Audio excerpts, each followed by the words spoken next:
Allez, on a vu que l'enjeu de la ressource et du cycle de l'eau fait système avec une forte intrication et une grande interdépendance des facteurs. On va poursuivre en se penchant plus précisément sur un certain nombre d'éléments qui viennent interférer, en particulier en termes de pollution, avec nos 4 intervenants, ou plutôt nos 3 intervenants qui ont rejoint Agnès Ducharme qui était déjà avec nous.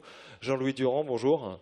Docteur en agronomie, vous êtes directeur de recherche à l'INRAE, donc l'Institut national de recherche pour l'agriculture, l'alimentation et l'environnement, et par ailleurs membre du bureau national CGT de l'INRAE. À côté de vous, Jean-Louis Peyren, bonjour. Secrétaire de la FNIC, la Fédération CGT des industries chimiques, où vous êtes en charge du collectif Santé au travail. Et Kildine Leproux de la Rivière, bonjour. Docteur en pharmacie à l'ONG Génération Future, qui fait, on va le voir, un travail important depuis une trentaine d'années sur les pesticides et les polluants, l'impact de l'agriculture industrielle, l'industrie en général. Et puis Agnès Ducharme, on vous garde avec nous, on vous entendra à nouveau tout à l'heure.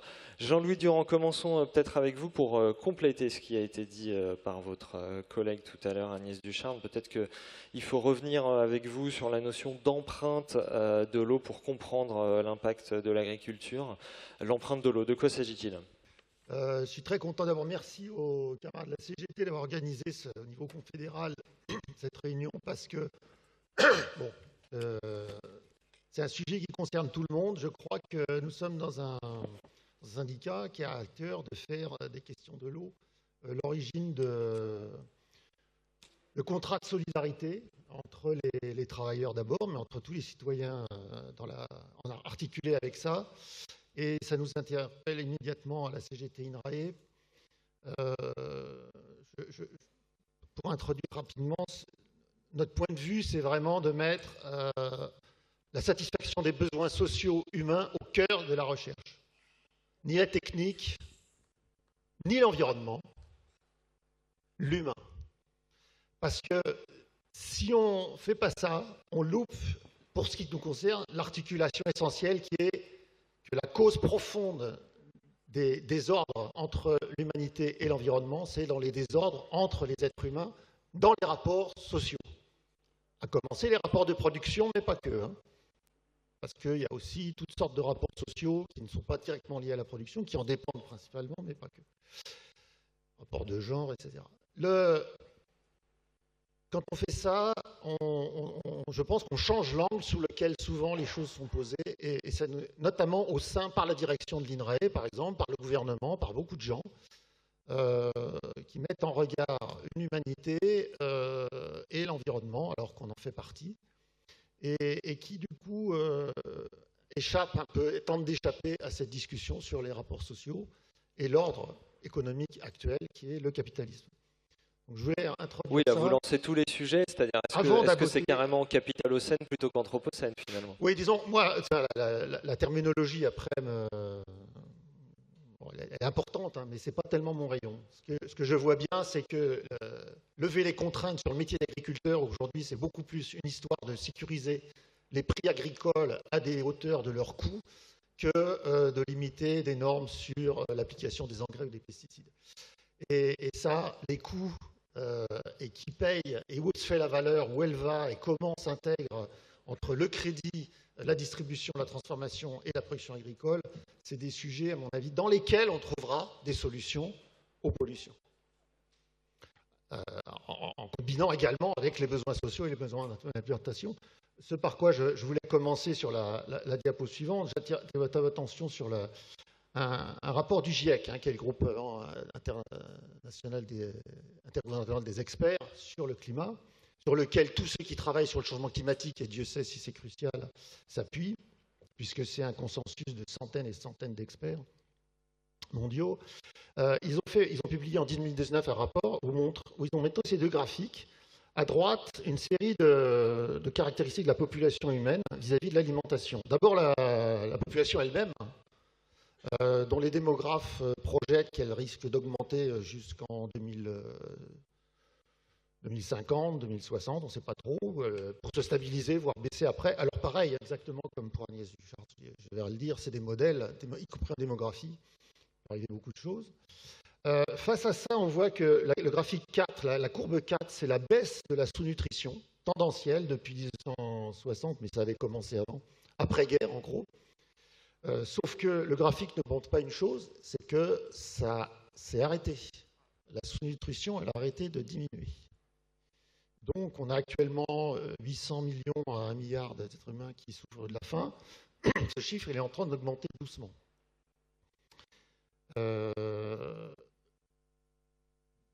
Autre chose importante, c'est la courbe 2 qui est l'obésité, hein, le surpoids, qui est un problème qui est devenu très très grave, qui caractérise des désordres dans l'alimentation. Donc ça, à l'INRAE, ça nous intéresse directement. Pourquoi, d'où ça vient, etc. Ça, c'est mondial. Mais changement climatique global, problèmes globaux, automatiquement. C'est une dimension qui a complètement changé la vision qu'on doit avoir aujourd'hui de ces questions. En face de ça, on voit que si la nutrition a baissé, c'est parce que notamment les rendements, ils ont fortement augmenté. Et c'est la courbe 2. En fait, ils ont été multipliés par 3 depuis 1960. Mais grâce à de la génétique, certes, mais aussi à une augmentation très forte des volumes d'eau d'irrigation. Il y a beaucoup de pays dans le monde, donc c'est global, attention, où l'accroissement de la production agricole est lié à l'accroissement de l'irrigation. Et on voit que quand on voit les tendances, ce n'est pas spécialement rassurant quand on met ça en regard de ce qu'a dit Agnès Duchart. Alors ça, c'est global. Il y a des pays où il peut y avoir plus dans le futur, mais ils sont très peu. La plupart du temps, il va y avoir des grands désordres hydrologiques. J'en reviens pas. Alors, sur la diapo suivante, je vais juste faire un point, et puis je ne détaillerai peut-être pas plus que ça. Ce que j'allais vous demander, c'est surtout qu'est-ce que ça veut dire en termes d'empreinte sur l'eau, ouais. Alors, vous alliez y venir, justement. Alors, quand on voit les besoins en production agricole face aux besoins humains, et en quoi ça se connecte à l'eau, c'est ce qu'a dit Agnès Duchart, c'est cette eau verte qui passe de l'eau bleue à l'eau verte. D'où ça vient? C'est qu'il se trouve que la végétation, ça a besoin d'eau. Une journée au mois de juin, n'importe quel hectare de prairie de blé ou de maïs ou de forêt, ça consomme ce qu'une famille consomme en un an, grosso modo. 6 mm d'eau, ça fait 6 litres par mètre carré, 60 000 litres par hectare, 60 000 litres, on est à peu près à ça. Et c'est encore une famille relativement économe qui fait attention avec ses douches et tout. Alors l'origine, pourquoi on a cette question-là? C'est parce que cette consommation d'eau, c'est de l'évaporation. L'évaporation, c'est celle qui consomme l'énergie solaire qui est nécessaire à la production végétale. Alors, la production végétale, elle utilise une toute petite partie de l'énergie solaire. Et en fait, l'essentiel de l'énergie solaire, elle est dissipée dans l'évaporation de l'eau. Quand il y en a. Quand il n'y en a pas, tout chauffe, les plantes ne peuvent pas pousser, et on a une zone plutôt aride. Alors ça peut être réduit à certaines saisons, comme chez nous en France, spécialement en zone méditerranéenne, mais ça peut être beaucoup plus étendu. Donc, il faut des feuilles qui soient tout le temps hydratées pour faire de la production et donc une alimentation en eau permanente. Les plantes qui résistent à ça, il y en a, tout le monde connaît, elles produisent à peu près rien. Si vous prenez un cactus comme ça, il a 100 ou 150 ans. Voilà. Donc ça ne suffit pas. Alors, on sait aujourd'hui, alors la bonne nouvelle, c'est qu'en gros, on connaît très bien les besoins. On sait très bien comment les plantes utilisent ça et comment ça fonctionne, et on connaît très bien les limites. Il n'y a pas non plus beaucoup de mystère sur la façon dont elles prélèvent l'eau dans le sol, comment la consommation d'eau se fait dans le sol, etc. Juste à la diapo suivante, j'ai fait quelques estimations pour donner un peu l'ampleur des besoins en eau des plantes hein, pour la production agricole. C'est pas très difficile à calculer. Hein. C'est dans là, pour une saison 2011-2012, hein, c'est assez normal, disons. Bien que l'année 2011 elle-même a été très sèche, une des pires qu'on ait connues au niveau agricole. C'est quand même des très grosses quantités d'eau, effectivement, 70 litres d'eau par kilo de blé. Un peu moins pour le maïs, parce que c'est une plante qui est plus efficace à transformer l'énergie solaire en biomasse. Ce qui explique pourquoi, d'ailleurs, tant qu'à cultiver quelque chose en été et qu'il y a de l'eau, beaucoup disent autant mettre ça. C'est typiquement une technosolution qui demanderait à être regardée sous d'autres angles. Et on voit que le maïs pluvial, eh ben, dans la même situation, dans la même saison, selon le moment où la sécheresse se présentait, ou plus exactement la culture se présentait par rapport à la sécheresse, il y a des phases sensibles dans le développement de la plante qui font que parfois, le rendement il pouvait être réduit à 10 quintaux hectares, ou bien au maximum à 90. Donc 90, ça veut dire qu'un maïs pluvial, ça passe, c'est acceptable au niveau économique, on va dire. 10 quintaux, on aurait mieux fait de rien faire, quoi. Alors, il faut quand même dire qu'il y a toutes les espèces ne réagissent pas exactement. Un des messages de l'INRAE, c'est justement d'attirer l'attention sur des espèces qui permettent de faire mieux tout ça. Dans la suite, je voulais aussi indiquer, alors on va passer sur les besoins en eau pour la production animale, parce que souvent on dit la production animale, c'est effarant, c'est carrément 10 fois plus qu'il faut, ou 1000 fois plus. En réalité, si sur cette prairie, il n'y avait pas d'animaux, elle consommerait strictement autant d'eau. Donc l'empreinte, quand on veut calculer l'empreinte de l'agriculture, il ne faut pas regarder si elle consomme, il faut regarder si elle consomme en plus ou en moins par rapport à ce qui se passerait s'il n'y avait pas d'agriculture. Et il arrive d'ailleurs que l'agriculture consomme moins que les végétations naturelles, ce qui d'ailleurs, certaines fois... C'est pour ça que je vous posais la question de l'empreinte. Peut-être qu'il faut juste expliciter cette notion rapidement, puis on va passer la parole à Jean-Louis Perel. L'empreinte hydrique, vous verrez souvent en litres d'eau par kilo d'hamburger, etc. C'est des chiffres qui sont justes si on prend la consommation d'eau végétale, industrielle, etc., de toute la chaîne de production jusqu'au hamburger. Mais si vous avez... L'essentiel vient de la consommation de l'herbe pour alimenter les animaux. Pour alimenter une vache, il faut 20 litres par jour. La consommation d'eau, ça a été 30 000. Voilà. Donc, en gros, c'est là où il faut faire, dans l'acculturation proposée au cours de cette réunion, je pense que c'est ça à avoir en tête. Et encore une fois, la grosse question, ça va être du côté de quelle est la part de l'agriculture, de la production animale, végétale dans le territoire. Alors là, on y viendra après, effectivement. Ça, c'est pour le côté agricole. Vous aurez la parole tout à l'heure encore, Jean-Louis Durand. Ça, c'est pour le côté agricole. Jean-Louis Perren, vous qui venez de la chimie, si on prend plutôt le côté industrie chimique, comment on peut l'évaluer, la quantifier, cette utilisation de l'eau par ce secteur ? Bonjour. Tout d'abord, il faut savoir que... Alors, il y a peut-être la page suivante. Voilà. Donc l'industrie chimique, c'est 5 à 10% de la consommation d'eau. Alors au niveau industriel, on parle. Pour notre industrie, 10% reviennent aux usages domestiques internes à nos industries, c'est-à-dire tout ce qui est utilisation pour se laver les mains, pour les cantines, etc. Donc là, on parle plutôt de l'utilisation de l'eau potable. Ensuite, 20% va directement dans nos procédés industriels et 70% sert au refroidissement des installations. En sachant que, et on va le voir sur la slide d'après, si vous voulez, voilà, en sachant que 90% de l'eau utilisée est prélevée sur les sources dites superficielles. Donc on est sur les rivières, les lacs et les fleuves. Ce qu'il faut aussi retenir, c'est qu'on est quand même une industrie, l'industrie chimique. Alors, souvent, quand on parle d'industrie chimique, on voit beaucoup les produits toxiques et tout. L'industrie chimique, c'est aussi le médicament, c'est beaucoup de choses. Et quand on parle d'industrie chimique, on parle là aussi de réponse aux besoins. Et bien souvent, quand on parle de réponse aux besoins, on parle de réponse aux besoins dans un système capitaliste.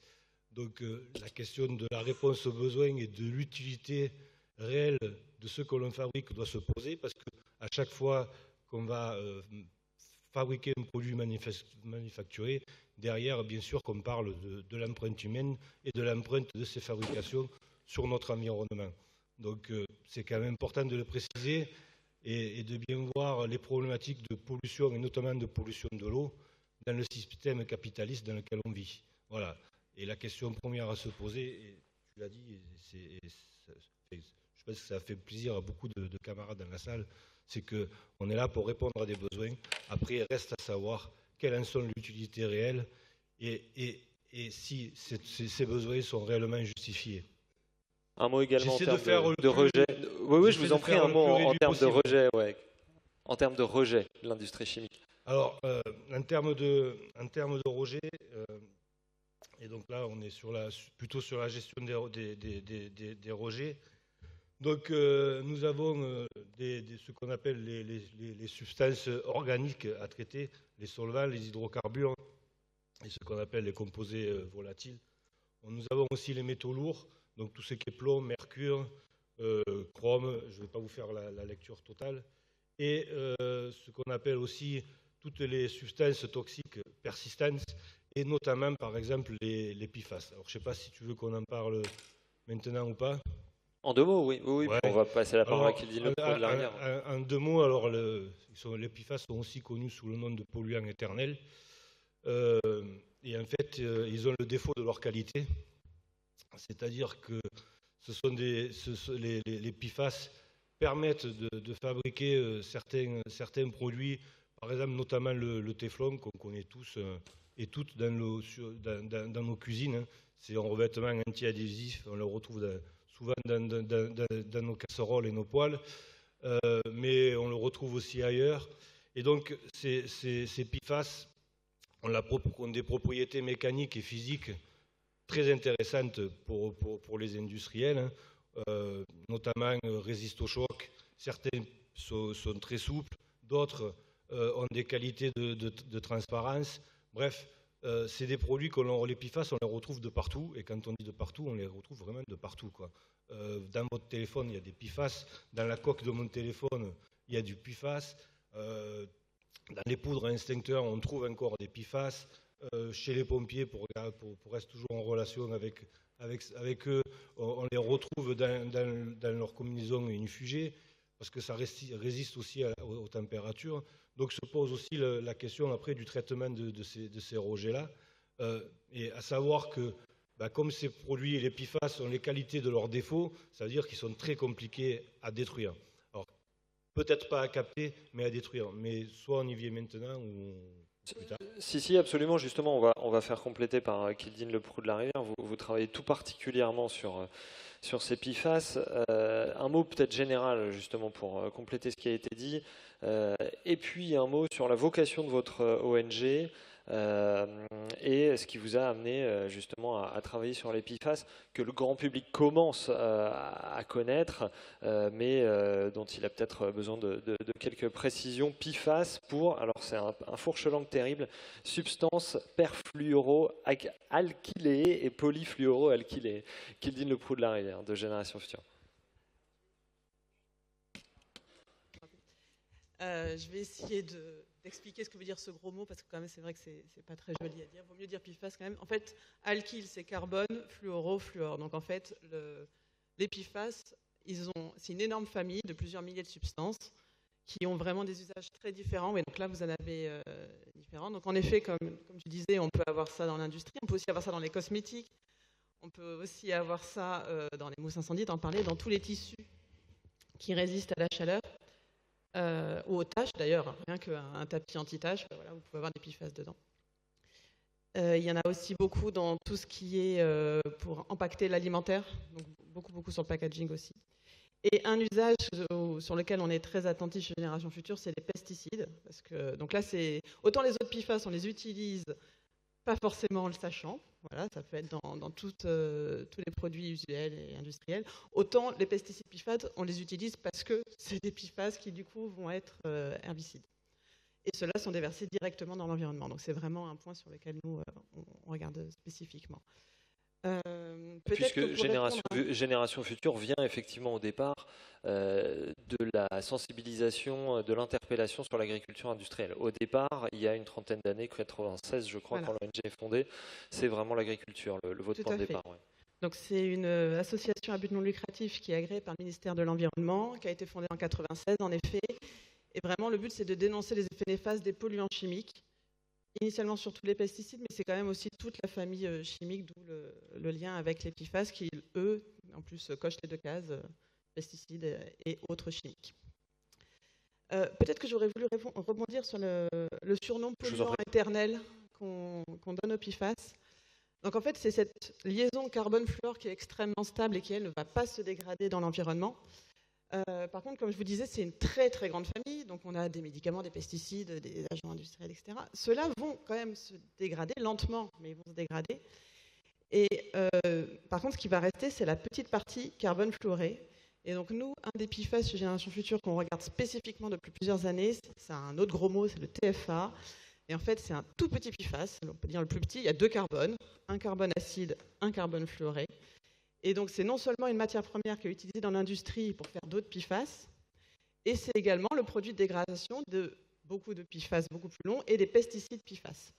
Et ce TFA, la problématique dont je vous l'ai mis, le TFA là, à droite pour vous, son problème, c'est qu'il, enfin son problème fondamental, c'est qu'il est tout petit, mais du coup, il va aller partout dans l'eau. Et par rapport à notre journée d'aujourd'hui, voilà, c'est vraiment l'angle mort aujourd'hui de la réglementation. Il n'est pas réglementé, ce TFA, alors que sa toute petite taille fait qu'il va diffuser dans toutes les eaux, surface, souterraines, bien entendu, l'eau de boisson en fin de course pour nous.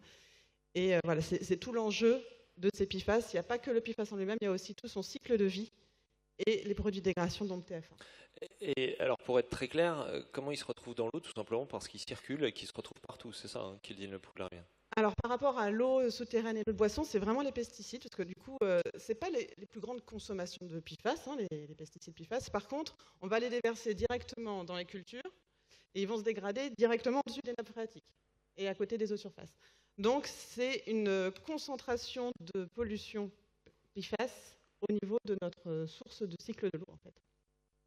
Et après, une autre grande famille de PFAS sur lequel on sensibilise également, c'est les fluides réfrigérants. Je vous en ai mis un en bas à gauche, là, qui, eux, vont se dégrader en TFA et, du coup, contaminer l'eau de pluie. Il va pleuvoir du TFA qui vient de ces gaz fluorés.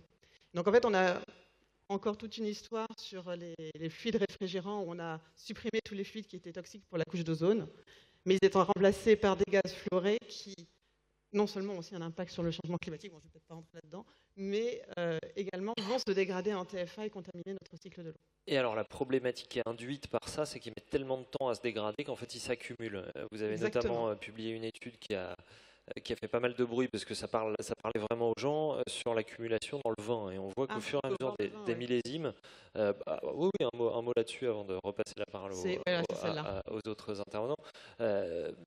Voilà, tout de suite, quand on parle de vin à la CGT, ça nous parle. Alors, je peux peut-être expliquer pourquoi on a pris le vin. Et voilà, et on voit bien l'accumulation. Je vous en prie, expliquez-nous. En fait, on a pris le vin parce que c'est facile d'avoir des vieux vins et qui étaient avant les gaz fluorés et avant les pesticides PFAS. Donc en fait, c'est pas pour promouvoir le vin, c'est vraiment parce que c'est un très bon révélateur de quelle était la qualité sur les PFAS du vin avant les années 80 et comment ça se passe aujourd'hui. C'est vraiment ça le but de choisir le vin comme... alors c'est différent que le garrotage, mais ça parle plus facilement. Et donc ce qu'on voit, c'est que le remplacement des gaz frigorifiques, c'était en 1987. Donc on voit que voilà, les années 80, on n'a vraiment pas de TFA dans le vin. Entre les années 80 et 2010-2015, on commence à voir du TFA qui apparaît dans le vin. Et les pesticides PFAS sont vraiment quasiment quadruplés entre 2008 et aujourd'hui. Et donc là, on voit vraiment après tout l'impact des pesticides PFAS sur les vins entre 2021 et 2024 qui ont été analysés dans cette étude. Voilà, c'est une manière de bien identifier en fait l'impact de nos usages sur notre eau, parce que ça vient de l'eau. Hein. Et c'est ça, c'est donc qui s'accumule. C'est pas qu'on en met plus qu'avant, ou alors, aussi. Si, on en met. Les deux. Les pesticides PFAS, on en met beaucoup plus. Enfin, ouais, comme je vous disais, multiplié par 4 entre 2008 et 2022, quasiment. Donc, on en met plus, mais ils s'accumulent. Et vraiment, c'est l'enjeu aujourd'hui, c'est connaître les risques de ce qu'on utilise pour pouvoir avoir un vrai bénéfice-risque. C'est vraiment ça le but de nos travaux, évidemment, à Génération Future, c'est expliquer scientifiquement quels sont les risques pour qu'on puisse avoir une vraie discussion citoyenne de qu'est-ce qu'on fait et pourquoi on le fait et du coup, comment on le fait. Jean-Louis Perrin, un mot pour compléter sur les PFAS. Ouais. Vous disiez qu'ils ont les défauts de leur qualité. Vous disiez qu'ils ont les défauts de leur qualité. Bah oui, parce que par exemple, si on prend la méthode de traitement des PFAS, et là je vous demanderai de mettre Alors, j'ai pas numéroté les pages. Je suis désolé. Encore une. Non, là, on est dans le sens inverse. Vous pouvez dérouler, s'il vous plaît. Encore une, encore. Hop. Non, celle d'avant, pardon. Ouais, parfait. Merci. Donc vous allez comprendre, hein, il y a diverses possibilités de traitement. Donc vous avez les premiers traitements qu'on appelle les traitements physiques, hein. Donc là, c'est un captage par exemple par charbon actif ou par des résines. Donc en fait, on attrape le PFAS et on l'emprisonne. La question, c'est de savoir qu'est-ce qu'on en fait une fois qu'on l'a attrapé. En gros, pour vous donner une image, vous avez une cheminée et de cette cheminée sortent des fumées. Les fumées, à l'intérieur, il y a du PFAS. Vous mettez des filtres à charbon qu'on appelle à charbon actif qui vont capter ces PFAS, sauf qu'une fois que vous les avez captés, ben, l'idée, c'est de savoir ce que derrière vous allez en faire. Et l'idée, c'est pas de les enfouir. Ça serait, par exemple, et là, on passe à un traitement plus destructif, c'est-à-dire l'incinération. Sauf que l'incinération, on l'a vu, il y a des PFAS qui résistent à la chaleur. Donc voilà, on ne peut pas les incinérer dans un simple incinérateur. Il faut un incinérateur qui monte à plus de 1200 degrés pour certains. Donc vous voyez bien que c'est très très très compliqué. Après, il y a quand même une prise de conscience, il y a de la recherche qui est faite aussi sur comment on arriverait à détruire ces PFAS, même si on les appelle les polluants éternels. Et effectivement, je te rejoins à 100%, le TFA, je pense que c'est le pire des PFAS, parce qu'on le retrouve au début de la chaîne, enfin, on l'a en début de vie et on l'a en fin de vie, en fait, le PFAS. Donc c'est le pire, et on peut dire qu'on le retrouve de partout en réalité, même si c'est pas lui réellement, ça reste... C'est le dernier maillon de la chaîne fluorocarbone, en fait. Voilà, et il est au début et il est à la fin. Donc il y a quand même des méthodes qui sont aujourd'hui en étude, notamment le traitement hybride, ou encore de la photocatalyse. Alors tout ça, c'est des choses qui sont en étude. On a aussi des traitements aujourd'hui qui sont en cours avec un traitement par UV. Mais la problématique de ces PFAS, c'est que quasiment à chaque PFAS, il lui faudrait son traitement. Parce que chaque PFAS a sa caractéristique physique et mécanique. Et c'est là où ça devient complexe, surtout quand on sait que, d'après certaines études, il existe quand même plus de millions de PFAS différents. Donc vous voyez la problématique. Donc après, on pourrait prendre aussi la question directe et se dire, puisque c'est tant dangereux que ça, on n'a qu'à les interdire. Sauf que derrière se pose quand même une question, et la question première qui a été posée d'entrée dans la table ronde, c'est la question aux besoins. Et donc ça veut dire que si réellement on interdit aujourd'hui un PFAS qui est vraiment, on va dire, utile et nécessaire et dont on ne peut pas se passer, la question est de savoir que si on l'interdit en France ou en Europe, quoi qu'il en soit, il sera fabriqué ailleurs, dans des pays qui seront beaucoup moins regardants. Donc la question qu'il faut qu'on soit se poser et qui doit être mis en débat au niveau de la CGT, c'est qu'est-ce qu'on fait des PFAS dont aujourd'hui on n'est pas en capacité de se passer. Est-ce qu'on accepte de les interdire et donc on accepte qu'ils soient produits ailleurs, ou est-ce qu'on fait en sorte de maîtriser au mieux et en prenant en compte le bénéfice-risque et de continuer à le produire chez nous? Et ça, c'est toute la question. Alors, encore une fois, la réponse la plus simple, ça serait de dire, quitte à ce que ce soit produit, autant vaut-il que ça pollue ailleurs. Je ne pense pas que ce soit la réponse la mieux adaptée.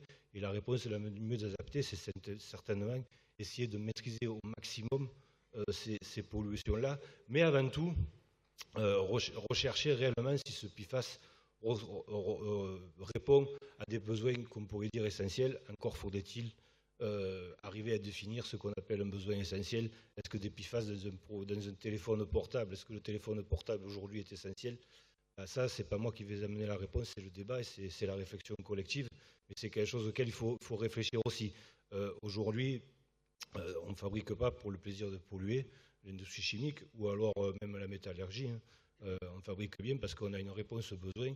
Après, et encore une fois, la question est de savoir si ce besoin dicté par un système capitaliste est essentiel à l'humain ou essentiel au capital. Je pense que c'est la question de base qu'on doit se poser. Agnès Ducharne, une réaction à tout ce qui a été dit. Qu'est-ce que ça vous inspire en tant qu'hydrologue, tout ce qui a été dit?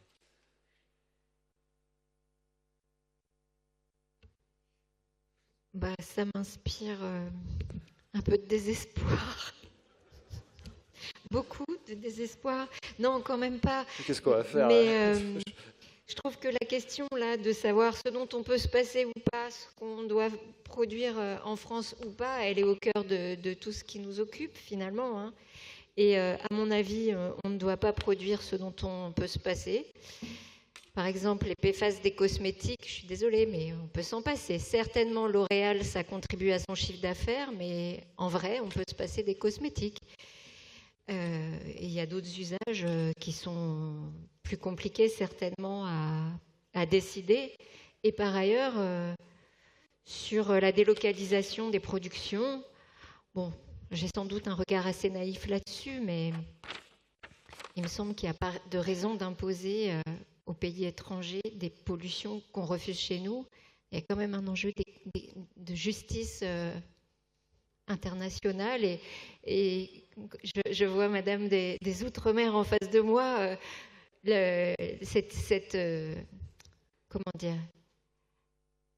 Cette injustice territoriale, elle existe en France de manière déjà très marquée entre la France hexagonale et la France d'outre-mer. Jean-Louis Durand, peut-être un mot syndicalement sur les positions que vous défendez à la CGT INRAE dans ce contexte. Ouais. Avant ça, je vais rebondir sur l'interaction entre Agnès Ducharne et Jean-Louis. Oui, je vous en prie. Simplement, on va être tenu par le temps. On va commencer à conclure pour entendre le public. Ouais. Sur la possibilité d'agir sur les pollutions. Parce qu'on a vu que sur la quantité, des arrêtés préfectoraux, ça peut stopper l'abaissement des nappes. Pour info, ça peut aussi impacter fortement la pollution. J'ai une diapo là-dessus sur la pollution des rivières et des aquifères, peut-être. Pourquoi je dis peut-être? Parce que dans les rivières, en gros, le cycle est rapide. Mais il y a eu une directive, en fait, la première directive européenne sur les nitrates, je crois bien, c'est 1991. Elle a été, évidemment, c'est le temps qu'il faut pour que ça passe dans la loi, etc. C'est la diapo suivante, en fait. Voilà, vous voyez, en haut, ça, c'est la teneur en nitrate. Vous l'avez déjà vu, d'ailleurs, en gros. Hein. C'est la teneur en nitrate dans les aquifères de la région Poitou-Charentes, pas loin de nos méga-bassines, d'ailleurs. Vous voyez qu'il y a une augmentation tendancielle qui n'arrête pas. Quand vous regardez en bas, c'est la teneur en nitrate d'une rivière qui alimente la région de Niort. Quand on regarde bien le point, le losange en bas, en fait, il indique la directive 1991. La norme est à 50 mg par litre. C'est plus vendable l'eau, elle est plus consommable l'eau de la rivière. On ne peut plus la mettre dans même un circuit de dépollution. Eh bien, ça s'est arrêté. On se dit, pourquoi pas 10 mg? Pourquoi pas 20 mg? Alors, la clé de ça a été une contrainte sur la culture des céréales, c'est-à-dire qu'à partir de 95-16, on a dit, vous aurez des subventions européennes si vous mettez les engrais azotés qui correspondent au rendement moyen des 5 dernières années. Ce qui a eu pour effet la courbe de droite, c'est-à-dire qu'à peu de choses près, les rendements agricoles, les rendements de blé en France, ils ont commencé à stagner à ce moment-là. C'est une des causes. Hein. Il y en a d'autres parce que certains ont mis en évidence d'autres problèmes, notamment une collègue qui a parlé de l'impact du changement climatique, mais c'est moins important que ça. Et on voit tout de suite la problématique dont vient de parler mon camarade, c'est-à-dire que quel rendement il faut en France. C'est pas du tout dit, ça. Il n'y a pas de loi physique. Multiplier le rendement par les surfaces, ça va donner une production. On sait qu'en France, la France produit à peu près de quoi nourrir 160 millions de personnes. 160 millions. La France exporte beaucoup. C'est pas forcément mal d'ailleurs, parce qu'il y a entre parenthèses, il y a des pays qui pourront pas, parce qu'ils sont trop arides, produire pour satisfaire leurs besoins. C'est aussi ça, c'est parfaitement clair. Donc il va falloir qu'au niveau international, un nouvel ordre s'établisse pour finir par régler le problème du milliard de personnes qui souffrent de la faim. C'est inadmissible aujourd'hui. Et donc, il va falloir des échanges. Tout ça, c'est lié, ce que je voulais dire, c'est lié la qualité de l'eau à ça. On ne sait pas aujourd'hui réduire les pollutions nitrates sans réduire les rendements. Mauvaise nouvelle. On y travaille. Les systèmes de culture ne sont pas égaux, il y en a qui sont moins pires que d'autres. S'il y avait beaucoup de prairies, de sols, de couverts végétaux permanents sur les sols, là où il y a des cultures céréalières, il y aurait une réduction drastique du problème. C'est démontré, on le sait. L'INRA annonce ça depuis les années 1970, pour information. Et les raisons pour lesquelles ça n'est pas implémenté sont strictement des choix économiques et sociaux. L'agriculture française aujourd'hui, elle sert à rentabiliser du capital investi, y compris d'ailleurs investi avec des emprunts très importants qui mettent les agriculteurs sous pression. Et aujourd'hui, l'agriculture, elle sert essentiellement, au niveau des agriculteurs, à rembourser des emprunts. On peut changer ça. On peut changer les structures de crédit. La CGT est pour la constitution d'un pôle public de crédit qui aurait des autres critères de gestion. On peut changer les objectifs de production. Et concernant, par exemple, les pesticides, je pense que c'est exactement le même raisonnement. Et je pense qu'on ne doit pas se satisfaire. Je pense qu'il y a moyen de trouver des alternatives. Mais il y a un débat là-dessus. J'ai assisté personnellement à une réunion incroyable entre des dirigeants de Veolia, de Suez et des agronomes de l'INRA. Nous disions qu'il y a des dizaines et des dizaines de captages qui ferment tous les ans par pollution, et simplement parlant des nitrates. Et ce n'est pas tenable à terme, il y a un problème économique. Les représentants, les dirigeants de ces entreprises ont dit qu'il n'y a aucun problème économique, nous avons les filtres. En plus, l'eau sera plus chère. Donc, vous avez entendu la personne qui a parlé tout à l'heure sur la tarification de l'eau. Elle va augmenter, l'eau, c'est forcé. Bon, tout va bien. Il y a du business à venir. Il y en a qui disaient forêt, forêt, forêt. Il y en a d'autres qui disent polluer, polluer, polluer. On a les filtres. Tant que les critères de gestion de Veolia et de Suez resteront de satisfaire au maximum la rentabilité du capital, on aura ce problème. Voilà la conviction de la CGT INRAE, qui d'ailleurs a distribué. À l'entrée, on a une plaquette. Et je signale encore une fois qu'on serait très content de cette journée de prendre les contacts avec tous les camarades, notamment de la chimie, pour établir des fronts communs au sein de nos entreprises chimiques, traitement des eaux et des entreprises publiques, au ministère, au SNTRS, pour arriver à promouvoir d'autres politiques qui sont possibles. Jean-Louis Perrin.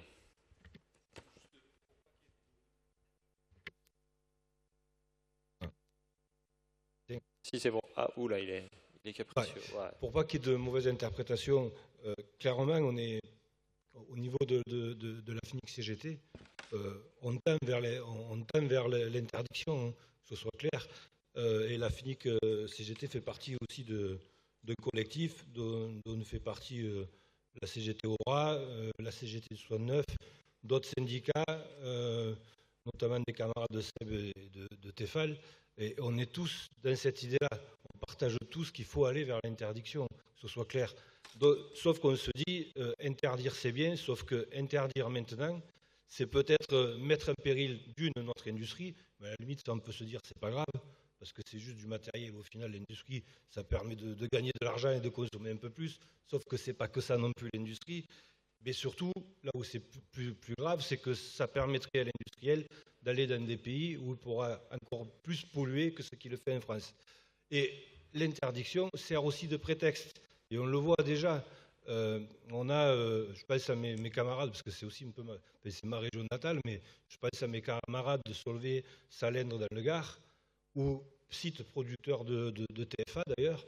Le site a fermé. Alors quand on dit que le site a fermé, bien sûr que nos industriels capitalistes ont quand même des idées derrière la tête, et quand ils disent qu'ils ferment, ils arrêtent les productions, mais en réalité, ils ne ferment pas le site. Comme ça, ils se dégagent de toutes les obligations de dépolluer.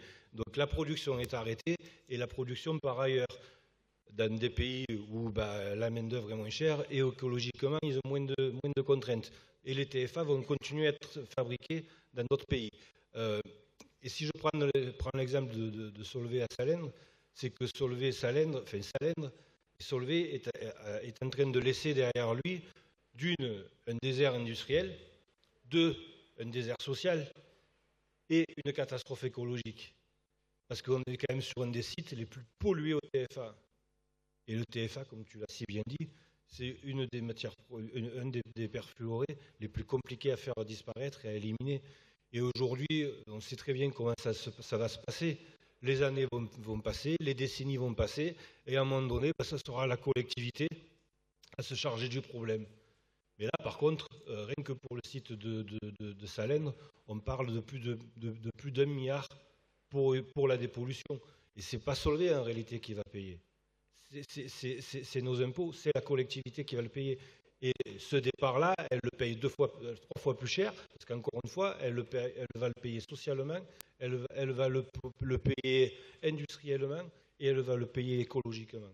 Mais il n'empêche que Solvay a fermé la barrière de son usine, et les productions ne sont plus là, et les salariés sont au chômage. Kildine Le Proux de la Rivière, un mot sur vos préconisations, et puis peut-être un mot sur la loi de février dernier sur les PFAS. Ouais. Pour ne pas désespérer tous ensemble, comme en plus on l'a vu dans plusieurs exemples, la loi doit aider en fait, et la norme aide à sortir par le haut de ce genre de défi. Donc en effet, vous avez peut-être entendu parler de la loi de février dernier qui a été portée par le député Thierry sur les PFAS, où on a interdit les PFAS dans les cosmétiques, parce qu'en effet c'est peut-être pas l'usage le plus essentiel pour notre civilisation, dans les textiles, et dans le fart aussi, dans le fart de ski, qui va directement aussi dans l'eau. Donc il y a donc c'est un premier pas, hein, il y a encore beaucoup de pas derrière à faire sur la législation, mais ça permet aussi de montrer aux gens qu'on peut agir là-dessus, qu'ils sont aussi maîtres sur ce qu'ils achètent, ce qu'ils utilisent, qu'ils demandent une transparence aussi aux industries sur ce qui est mis sur le marché. Et pour rebondir encore sur la réglementation, je pense qu'une réglementation hyper importante, c'est la réglementation dans l'eau, sur le contrôle des PFAS dans l'eau. Aujourd'hui, la réglementation... Alors peut-être qu'on... Ouais, je ne sais pas laquelle... Ça, c'est le TFA. En fait, le TFA n'est pas du tout réglementé dans l'eau aujourd'hui. Donc déjà, c'est un vide réglementaire qui laisse la porte ouverte à tous les abus et à tous les rejets industriels et agricoles. Et donc la norme aujourd'hui, c'est sur 20 PFAS. Le TFA n'est pas dedans. 20 PFAS plus historiques, en fait, et sur lesquels on a des vraies données de toxicité. Donc là, c'est indéniable, il n'y a pas de doute. On sait que ces PFAS-là sont toxiques. Mais encore une fois, aujourd'hui, la norme a été faite à minima. La norme française, on a mis une limite à 100 nanogrammes par litre pour ces 20 PFAS historiques. C'est ce qui a été demandé par la directive européenne. On a fait le minimum de ce qu'on devait faire. Il y a des pays qui vont beaucoup plus loin et qui vont jusqu'à 2 nanogrammes par litre pour 4 PFAS les plus préoccupants parmi ces 20-là. Et c'était d'ailleurs la recommandation du Haut Conseil de la santé publique, qui n'a pas été suivie aujourd'hui par le ministère de la Santé et de l'Environnement. Donc voilà, déjà sur cette partie PFAS historique, on peut être beaucoup plus ambitieux, et il y a des pays en Europe qui le sont. Et je pense que pour sortir par l'eau sur le niveau industriel, c'est aussi que au niveau français, au niveau européen, on met en avant une industrie propre. Je pense que c'est vraiment là où on a notre carte à jouer, nous, en tant qu'Européens, de montrer la voie d'une industrie qui est basée sur le besoin et sur tout le cycle de vie des produits qui sont fabriqués, en fait, depuis la fabrication jusqu'à la fin de vie. Parce que les PFAS, c'est aussi un gros enjeu sur le traitement des eaux et des déchets. Peut-être qu'on ne va pas rouvrir un autre, mais... C'est pas parce qu'un PFAS est non toxique pendant son utilisation, je pense au revêtement de poêle, qu'il n'est pas toxique dans son cycle de vie, parce qu'une fois que la poêle a été utilisée, elle va être incinérée, comme tu l'as si bien dit. Aujourd'hui, les incinérateurs ne sont pas capables de supprimer, de minéraliser les PFAS qui sont à l'intérieur, donc ça dégage des PFAS dans l'environnement. Allez, on va passer la parole à la salle. Merci à vous quatre de vous rester avec nous. Agnès Ducharne du CNRS, Jean-Louis Durand de l'INRAE, Jean-Louis Peyrin de la FNIC et Kildine Le Proux de la Rivière de Génération Future. Vous restez avec nous. J'ai beaucoup de questions. Peut-être que là, il nous reste 25 minutes jusqu'au déjeuner. Il y en a un certain nombre. Peut-être qu'on pourra les décaler à cet après-midi si vous restez bien avec nous, tout simplement pour que tout le monde ait le temps, et on prendra un peu plus de temps pour la salle tout à l'heure. On a accumulé un peu de retard. J'ai Didier Dumont, service public. Où est Didier Dumont? Oui, bonjour. Service public, ouais. Bonjour à tous. Alors, Didier Dumont, service public. J'ai travaillé pendant 43 ans au SIAP, qui est le syndicat pour assainir les eaux usées de toute l'Île-de-France, des 7 des 8 départements d'Île-de-France. Mon intervention, je voulais la faire dans un cadre plus général sur l'ensemble de l'assainissement, puisque je m'aperçois que dans tous les débats, ça a été dit un petit peu par le camarade tout à l'heure, c'est vrai que l'assainissement a un rôle majeur à jouer, et malheureusement, dans les débats, on s'aperçoit que soit c'est pas abordé, il n'y a rien du tout prévu à l'ordre du jour sur l'assainissement. Or, il devrait être prioritaire, puisque s'il n'y a pas un bon travail d'assainissement qui est fait, on va polluer de plus en plus, et donc après, ce sera 2 fois plus difficile à avoir de l'eau propre au robinet, puisqu'il faudra d'autant plus dépolluer. Sur l'aspect de la santé, je rappelle pourquoi l'assainissement s'est mis en place, et ça dans la quasi-totalité de tous les pays, c'est lorsqu'on s'est aperçu qu'effectivement on puisait de l'eau dans une eau qu'on souillait nous-mêmes. Et donc du coup, c'est là qu'on a mis en place les assainissements partout, pour dire d'arrêter de pomper l'eau et de dépolluer l'endroit où on lâchait l'eau. Et donc je rappellerai la grande épidémie qu'il y avait eu à Paris, de typhoïde. Il y a eu plusieurs épidémies qui ont eu lieu, et donc du coup c'est là qu'on a mis en place vraiment l'assainissement. Le problème, c'est qu'aujourd'hui cet aspect sanitaire est de plus en plus à l'abandon. Je prendrai un exemple. Lorsqu'il y a eu le Covid, les services d'assainissement ont pu, dès près de 2 mois à l'avance, alerter comme quoi on avait une augmentation des virus, des gènes du virus dans les eaux usées qui arrivaient. Et donc, dès le mois de décembre, on a été capable d'alerter les services de santé pour dire, attention, il y a quelque chose qui arrive. On ne savait pas quoi, il ne s'appelait pas Covid, on ne savait pas quoi, mais on était capable de dire, attention, il va y avoir un problème. Et 2 mois après seulement, on s'est tous retrouvés à être victimes du Covid avec des milliers de morts. Or, on aurait dû. Ça, c'est une chose qu'on a fait, et aujourd'hui, on veut l'abandonner. Il y a eu un réseau qui s'appelle le réseau Bépine, et le réseau Bépine, aujourd'hui, le ministère, il a coupé les vivres. Donc demain, s'il y a une nouvelle un nouveau virus qui arrive, on ne sera pas capable de prévenir à l'avance, puisque ce réseau-là va disparaître. Sur l'aspect avec les industriels et l'agriculture, moi je me rappelle, il y a longtemps que je suis à la CGT, dans les années 80, lorsqu'on disait attention, vers l'agriculture, la pollution essentielle c'était les médicaments, puisque pour avoir des animaux en bonne santé, il y avait une surmédicalisation qui était faite à l'époque des animaux, et obligatoirement les animaux étaient faits, et on retrouvait ça dans les produits où on pompait l'eau pour l'apporter au robinet. Et il y avait de plus en plus l'eau qui avait des maladies. Il y avait un autre exemple, la pilule contraceptive. Alors je vais en faire rire les anciens qui m'ont connu à l'époque, mais la pilule contraceptive aujourd'hui touche les poissons, puisque ça agit aussi sur la vie de la faune, et donc du coup ça transforme des poissons. Il y en a certains qui n'ont plus que le sexe féminin, il y en a certains qui sont plus masculins, et donc ça veut dire qu'il y a des populations de poissons qui vont abandonner.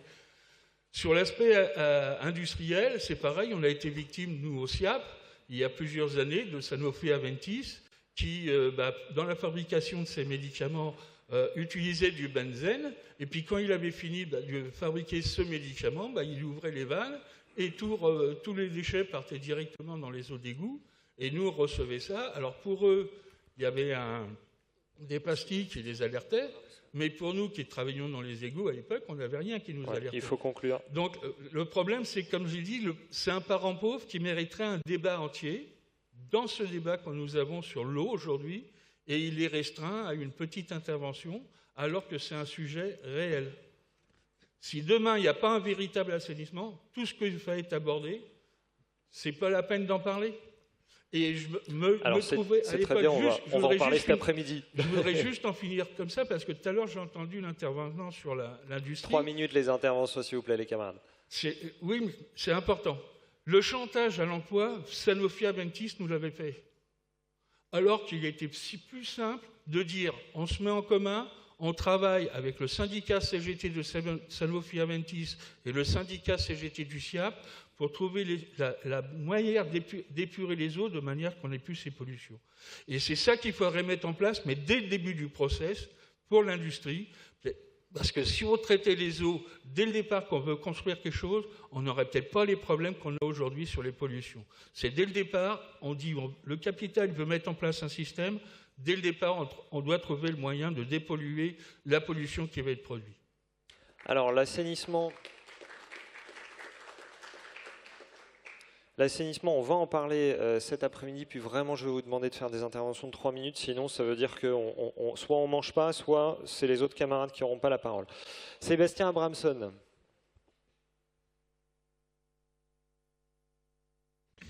Bonjour, Sébastien Abramson de la FERC Sup CGT Sorbonne Université. Oui, je voulais savoir comment M. Durand calculait la consommation en eau des différentes cultures, parce que moi j'ai cru comprendre, mais j'ai peut-être vu trop vite ces diapos, que le maïs serait moins consommateur en eau que le blé. Or, c'est pas la réputation, ou alors en tout cas c'est la consommation l'été, ou quelque chose comme ça. Voilà. Et j'ai pas suivi pour la viande.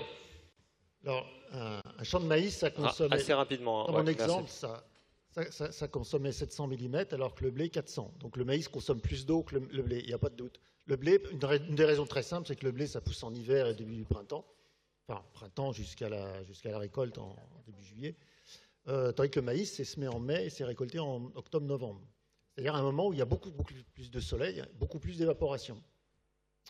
Ce que j'ai présenté comme chiffre, c'est en litres par kilo produit.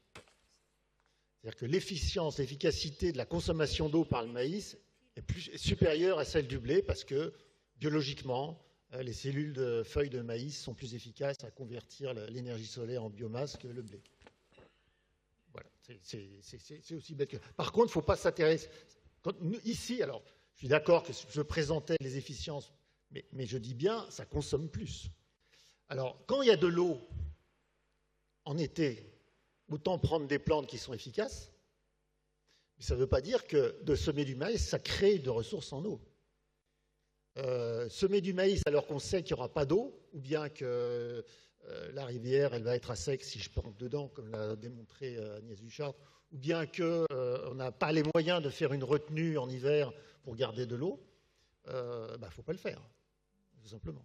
Parce que la grosse question, c'est que si on interdit les cultures en été, là où on pourrait irriguer, on va très simplifier l'agriculture. Il y a un projet agricole, c'est de très grandes fermes, 10 000 hectares, des rendements à 30-40 uniquement avec des cultures d'hiver. Blé, colza, orge. C'est pas un paysage agricole qui nous intéresse au niveau agronomique, parce qu'il laisse beaucoup de sol nu, il pose d'autres problèmes. Et en fait, l'agroécologie, qui est actuellement l'objet des recherches principales de tous les instituts de recherche dans le monde, c'est plutôt dans la diversification des cultures. Ça veut dire des cultures en été. Ouais. Encore une fois, bon, je me suis un peu écarté de la question. Il n'y a pas d'ambiguïté. Le maïs, ça consomme plus d'eau que le blé. Raphaël Tilly. Un micro à côté, ouais. Oui, pardon. Je voulais juste une petite réaction par rapport à ce que j'ai entendu sur ce qui est possible et ce qui n'est pas possible. Alors c'est vrai qu'on peut être dans un défaitisme, etc. Au niveau international, il y a 4 accords de protocole qui ont été mis en place au niveau de l'ONU. Et il y en a un qui a fonctionné, c'est celui sur les gaz à effet, la couche d'ozone, le protocole de Montréal. Et juste pour dire, on a créé la fin d'une filière. Ça a été utile aux vivants. Donc de dire à un moment donné, l'interdiction va créer un problème d'emploi ou de pollution ailleurs, non. Il y a possibilité de le faire au niveau international, l'interdiction mondiale des PFAS. Et c'est nous où on doit travailler, c'est vers une transformation socialement juste pour cette filière. C'est ça qui est important. Et donc, quand j'entends des choses sur le recyclage, etc., moi, je viens du ministère de la Transition écologique. Enfin, maintenant, c'est l'aménagement du territoire, etc. Mais enfin, ça change tout le temps. L'eau est un support du vivant. Si l'eau est polluée ou ne supporte plus le vivant, mais on n'en parle plus de l'homme. Et donc, quand j'entends « il faut pouvoir nettoyer, il faut pouvoir, etc. », non, au tout départ, c'est juste ne pas polluer. C'est difficile à comprendre. On a plein d'emplois qui polluent, mais la réaction efficace, c'est comment on transforme l'emploi socialement et environnementalement pour que ça soit juste et qui ne pollue pas. Merci. Auria Belaziz de la métallurgie. Je vous laisserai répondre après, bien sûr. Mais juste encore une fois, on n'a pas dit qu'on était contre l'interdiction. On a bien dit qu'il fallait y aller. Il faut tendre vers l'interdiction, que ce soit bien clair. Après, si aujourd'hui on prend mondialement la décision d'interdire les PFAS, ça va quand même poser des problèmes. Si aujourd'hui j'interdis les PFAS, je ne peux pas me servir de ça pour te parler. Alors tu vas me dire, bah, c'est pas compliqué, il suffit juste de parler un peu plus fort. Sauf que ça c'est un problème, ça va devenir un problème. Alors ça on va dire, bah, on peut toujours s'en passer aussi. Donc voilà, la question est de savoir comment on fait. Alors une fois qu'on a ciblé les besoins essentiels, et que là on sait qu'on ne peut pas s'en passer, c'est comment on fait pour trouver une solution alternative et pour pouvoir se passer du PFAS. Qu'est-ce qu'on met à la place? C'est ça la question. Et aujourd'hui, se poser la question aujourd'hui, sachant qu'on va vers l'alternative, sachant qu'on va vers l'interdiction, pardon, ça signifie aussi qu'on est en train de réfléchir à notre industrie de demain et donc sauver nos emplois. Il y a d'autres, et je ne vais pas les nommer, mais peut-être que camarade de chez Tefal en parlera sûrement mieux que moi. Mais aujourd'hui, il y a des organisations syndicales qui ne sont pas du tout dans ce raisonnement-là et qui expliquent à tous les salariés et à tous les riverains qui sont souvent aussi les salariés de ces entreprises-là, qui leur expliquent que si on continue à faire du bruit autour du téflon, on va finir par fermer nos usines. Aujourd'hui, on a des organisations syndicales qui sont dans ce schéma-là. À la CGT, on a un autre raisonnement. Et en disant que c'est en niant la réalité qu'on va sacrifier nos usines. Et on se dit que si on essaie aujourd'hui de pousser nos industriels à trouver des alternatives et à faire en sorte qu'on ait des règles, qu'elles soient nationales, européennes ou mondiales, qui les poussent à trouver des alternatives, qu'on sauvera nos emplois. C'est ce raisonnement-là que l'on a. Kildin Le Proularière, un mot. Ouais, je voulais juste rajouter qu'au niveau de l'Europe, on a quand même le règlement REACH qui encadre toutes les substances chimiques et qui a une restriction sur la famille totale des PFAS qui a été demandée par 5 pays en 2023. Aujourd'hui, c'est très frileux pour y aller, ça patine, franchement, on essaye de pousser. Et je pense que c'est vraiment, encore une fois, la réglementation va nous aider à avancer. Les alternatives ne se mettront pas en place s'il n'y a pas une nécessité de les mettre en place. Et la restriction REACH sur la famille des PFAS, c'est ça, c'est dire, on interdit des PFAS, et là, on verra les usages qui sont essentiels, qui vont forcément remonter. À partir du moment où c'est interdit, ils vont remonter, il n'y a aucun souci. Et là, on pourra discuter de comment on gère ces cas particuliers. Mais au moins, on arrête tous les cas généraux qui sont inutiles. Auria Belaziz de la métallurgie, où est-elle? Ok, bonjour, je suis là. Donc, je vais faire la transition sur cet échange qu'il y a. Je fais partie effectivement du groupe SEB, notamment sur l'entreprise Tefal, qui a été mise en lumière dans un premier temps par la communication très agressive de la direction du groupe SEB. Vous avez pu le voir, puisque nous on a eu une faveur, c'est qu'on a été bien relayé dans les médias. Et tu parlais effectivement, Jean-Louis, sur les emplois. Alors juste, c'est pas les emplois qui polluent. Voilà, c'est bien effectivement ce que l'entreprise, les groupes font pour utiliser des produits comme les PFAS, nous c'est les PTFE, sur nos ustensiles culinaires. Donc moi je vais faire focus sur notre combat. Quand la direction a permis à tous les salariés du groupe de venir manifester devant l'Assemblée, nous, la CGT, donc on a été aussi interpellés. Et ce qui nous a paru très bizarre, alors forcément la direction c'était sur fermeture de l'usine si la loi sur l'interdiction des PFAS passait. Donc voilà, il n'y avait pas d'autre option. Donc on met en lumière le capitalisme. Hein.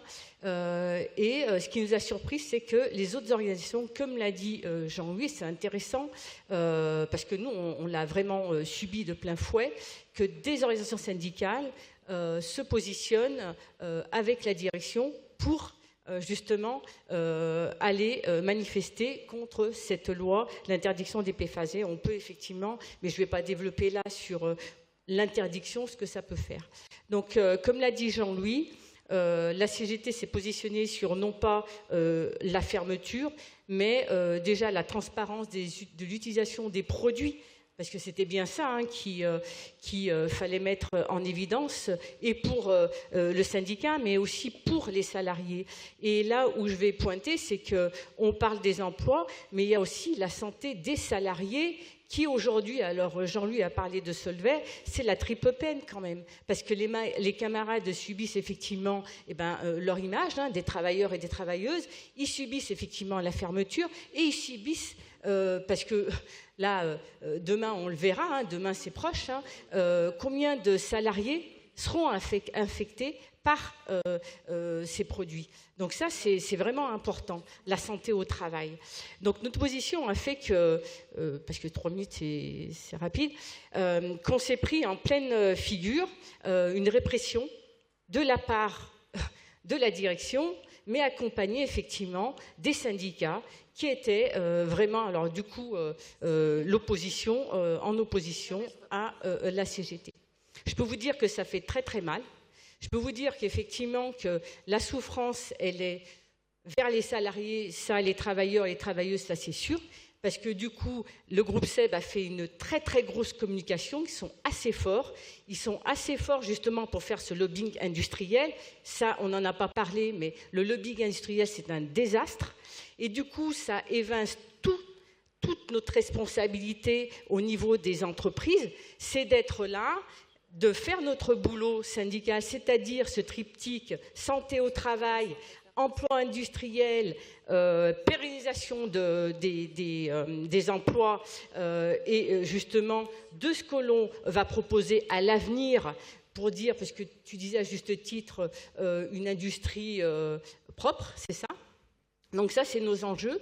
Donc je peux vous dire qu'à la CGT Groupe SEB, ce qui nous a fait relever la tête aussi, je tiens à le dire, c'est ce travail inter-fédération avec la CGT, effectivement, chimie, fédération chimie, l'ORA, la région Aura, qui est portée effectivement par nos responsables hein, qui sont là, Agnès et Eric. Ce qui nous a permis effectivement de poser, comme l'a dit Jean-Louis, d'aller dans des perspectives de travail. On a sorti des outils là pour les salariés, d'une part pour les syndicats, pardon, pour aussi aller auprès des CSE, hein, comment effectivement poser des questions. Nous, ça nous a permis à Tefal de remettre sur la table les analyses de sang à tous les salariés qui étaient en phase de l'utilisation du PTFE, puisque nous, je ne l'ai pas dit, mais c'est le PTFE. Et pour justement dire des choses, c'est que comme tout produit usé, vos poêles, vos casseroles, quand elles sont usées, forcément, faites attention.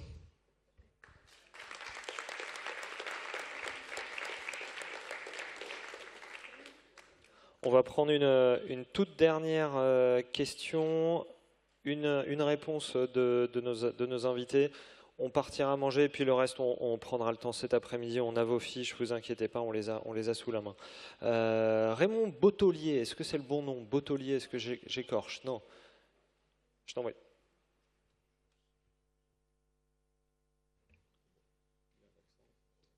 Bonjour, CGT des eaux minérales d'Évian.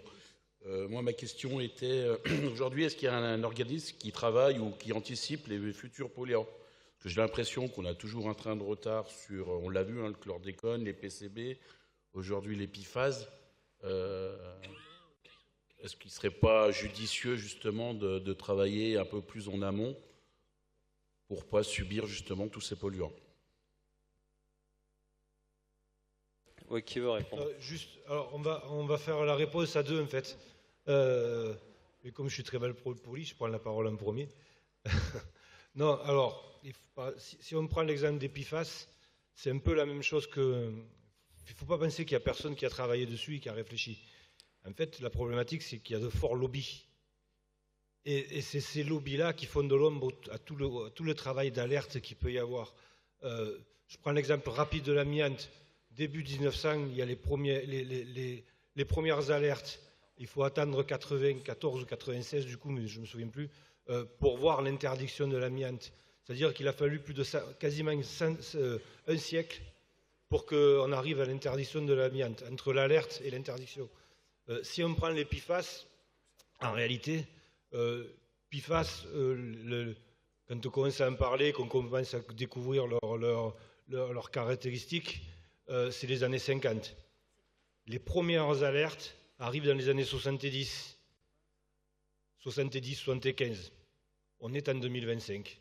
Ça veut dire qu'il y a 50 ans que les premières alertes sont là et il y a 50 ans que le capital fait son travail dans l'ombre et qui fait tout pour effacer ce travail et ces alertes-là. Voilà, et donc, bien sûr qu'on a toujours un train d'avance. Parce qu'aujourd'hui, depuis que le capital est là, il a toujours prouvé qu'il était plus fort que nous. Et c'est à nous de faire en sorte d'arriver à le contrer. Parce que la problématique, c'est ça. Hein. C'est des logiques, c'est plus que des logiques industrielles. En fait, c'est des logiques économiques. Hein. Et c'est l'économie qui prend le dessus sur l'environnement et sur les pollutions. Et c'est l'économie qui prend le dessus sur l'humain. Hein. La réalité, elle est là. Hein. Mais je te laisse développer. Non, j'ai juste complété. En fait, en effet, les PFAS, par exemple, les États-Unis ont réagi quand même beaucoup plus vite que nous, parce que ça a été mis en lumière beaucoup plus vite aussi qu'en Europe. D'ailleurs, les premiers touchés étaient les travailleurs, hein. Enfin, c'était les enfants à naître des travailleuses, puisque c'était les premiers impacts avant les cancers qui sont arrivés plus tard. Donc voilà, en tant que travailleur, on a déjà un rôle d'alerte. Après, moi, je reviens à la réglementation. En fait, la réglementation est là pour anticiper. REACH, c'est imbuvable. Je ne peux pas vous dire que c'est facile de suivre REACH. C'est vraiment un sujet qui est compliqué et archi-réglementaire, mais n'empêche que c'est la meilleure base de données qu'on ait aujourd'hui sur les produits chimiques. Donc voilà, en fait, il y a toute une rénovation sur REACH qui va être en cours, qui prend encore beaucoup de temps, et je pense que voilà, en tant que société, il faut qu'on avance sur ces réglementations pour connaître et du coup pouvoir gérer. Agnès Ducharne, un mot de conclusion. Oui, et je commencerai à donner ma réponse à la question posée. En France, parce que REACH c'est au niveau européen, mais en France il y a une agence qui cherche à nous protéger des polluants présents et futurs, c'est l'ANSES, et qui est profondément mise à mal en fait par un certain nombre de projets de loi actuels, notamment le projet de loi du plomb. Et ça m'amène à conclure sur finalement la question des lobbies, la perméabilité en fait des industriels avec les élus, avec les législateurs, avec les préfets. Et on voit qu'à l'heure actuelle, tout cet ensemble s'associe en fait contre l'environnement, contre les gens, contre les salariés. Et c'est ça qui est profondément inquiétant en fait, et c'est ça contre quoi on doit lutter aujourd'hui comme hier. Et le dernier point que je voulais, sur lequel je voulais rebondir, c'est la notion de ce ne sont pas les emplois qui polluent, et le lien entre la pollution, la consommation d'eau et l'emploi. En fait, encore une fois, les règles qu'on peut imposer pour maîtriser les pollutions, pour améliorer l'environnement, ce n'est pas elles qui tuent l'emploi. Au pire, elles transforment l'emploi. Mais je veux dire, voilà, il y avait des poêles avant qu'il y ait Tefal, et il y aura des poêles s'il n'y a plus Tefal. Voilà, si je dois avoir un mot de conclusion, ce sera ça.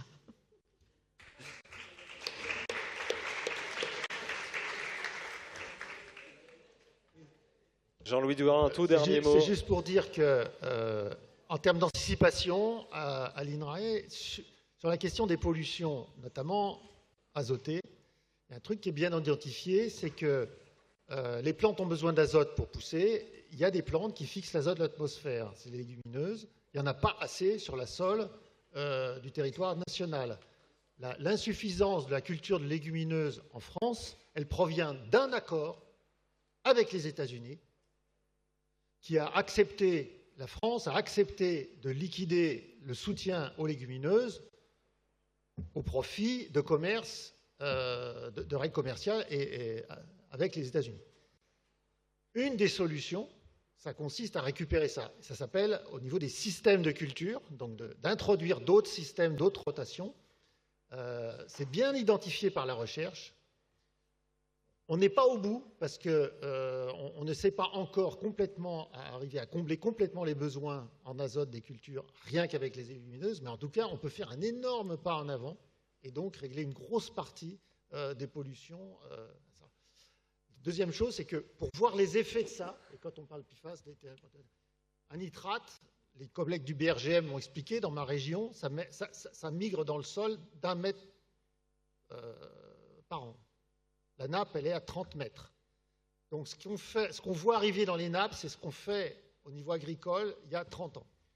Et donc, 30 ans, voilà, pour des échéances politiques, ça ne va pas, etc. Il faut des visions à long terme, des plans. Et là encore, il n'y a que l'union des travailleurs de tous ceux des campagnes et je signale qu'il y a plus de salariés agricoles que d'agriculteurs dans ce pays. C'est récent, mais ça y est, ils sont passés devant. C'est l'union des travailleurs des campagnes et des usines qui fera qu'on prendra la main là-dessus. Merci beaucoup. On va aller déjeuner. Je suis désolé, vraiment, là, on a qu'une heure de... Juste 4 mots par rapport au 4 mots, allez. Par rapport au PFAS, après les 4 mots, vous les mettez dans l'ordre que vous voulez. Mais voilà, il y a prévention, substitution. Il y a aussi l'idée de réparation. Et tout ça, c'est important pour arriver à l'interdiction. Et juste une dernière chose, le 24 juin, dans le patio de la CGT, il est organisé une journée d'études sur les PFAS et les expositions des travailleurs. Voilà. Donc ceux qui sont intéressés, ils sont les bienvenus. Et il y a des affiches qui circulent. Merci. Génial, merci. Bon appétit, à tout à l'heure. On se retrouve, donc on va au niveau du patio et c'est à droite de là où il y a l'estrade. Voilà, c'est là qu'on mange. On se retrouve à côté du patio, à droite de là où il y a la scène. Et un mot de... Si, vas-y. Un mot de Rosa Mendes. Je sais que vous avez tous envie de manger, mais juste 2 mots pour clôturer cette matinée. On vous disait tout à l'heure que l'objectif de cette journée est d'aboutir à des actions concrètes. Je veux juste vous citer une action. Un exemple, lorsqu'un syndicat, TEFAL, travaille sur une problématique concrète, en lien avec sa fédération, la chimie, et en lien avec les responsables locaux, c'est-à-dire le comité régional, en l'occurrence Rhône-Alpes, eh bien, on aboutit à un plan concret d'action. Et l'un des objectifs de notre journée, c'est de vous faire, vous, transmettre cette envie de travailler dans vos territoires parce que c'est possible. Merci à tous.